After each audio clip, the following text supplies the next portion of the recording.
What are some problems you see with today's youth? Oh, youth. Trying to think. I think I would rephrase that question from my understanding. What keeps youth from fully fulfilling their abilities, their talents, their skills? And I think that concerns me more than anything. I see great promise in young people. And some have a better opportunity than others, and I wonder why. Why is that so?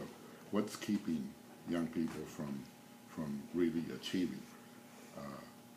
Part of it is our educational system still doesn't know how to really educate all people. You know, there's a reason why the dropout rate from amongst racial and ethnic community is what it is. There's a reason why people with a lower economic reality tend not to do as well in school. You know, there are reasons. And most of it is not the kids' fault. In fact, all of it is not the kids' fault. It's our inability to develop equity amongst all educational levels. That's really a major concern of mine. And I was sitting in the room listening to one of the, that young person who came in. What's her name? The counselor? And, you know, right? I don't know. Yeah, anyway, she's committed to bringing, to leveling the field for everybody. The other thing I'm committed to is that I think keeps you all from not you necessarily, but youth in general, is that the economic life of our city, of our state, of our nation still is not fair.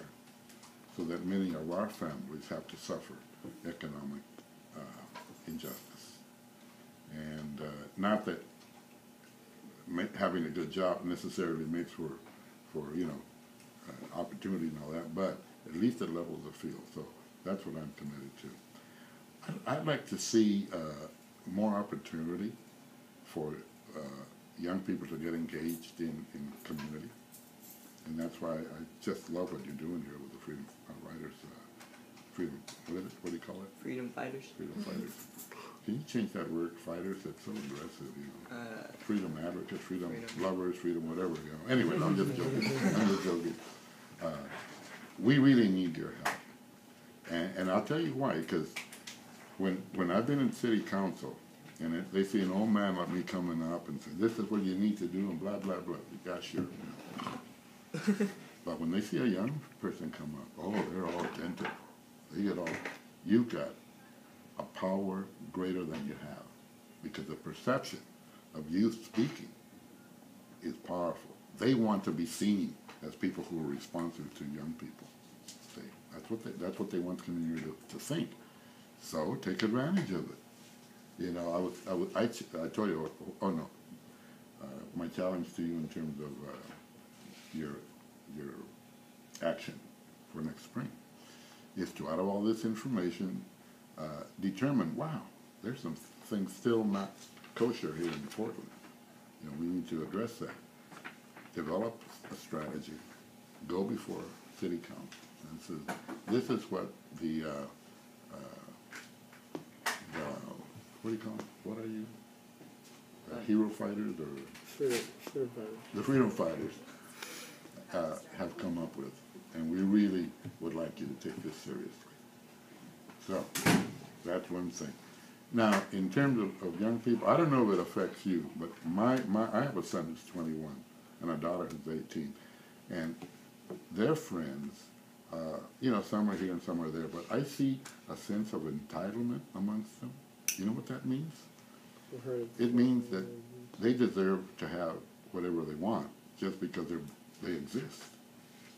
So it's very hard to convince them that you have to work for that. You have to work for that. It doesn't come to you automatically. And I don't know how serious that is as a problem, but I've talked to other parents, and they seem to feel in that age group, not necessarily your age group, but in that age group, a sense of entitlement that is there. I hope it's not endemic to the whole community in that age group, but I see that as a challenge. On the other hand, I'm glad that this year there are more entering students in the universities than ever before. And not that university training is the answer to life success, but it certainly is a way that many young people can take. I wish everyone had an opportunity to go there. I wish that every high school, every middle school would be able to train their young people so that they could enter a university if that's what they wish. And I wish the universities would be a little bit more open to creating new avenues of entry. I don't think I hope all of you are A and B students. You are. Okay. And I know how important that is. But you know what? I've seen thousands of C and D students succeed in college once they're given the opportunity, once they're given resources to be able to succeed. So I'm not necessarily enamored of testing as a way of continuing your education. And I see that as a problem for you all. I'm sorry, I'm going to have to stop you right there. But we have to go out and take the group photo. So we're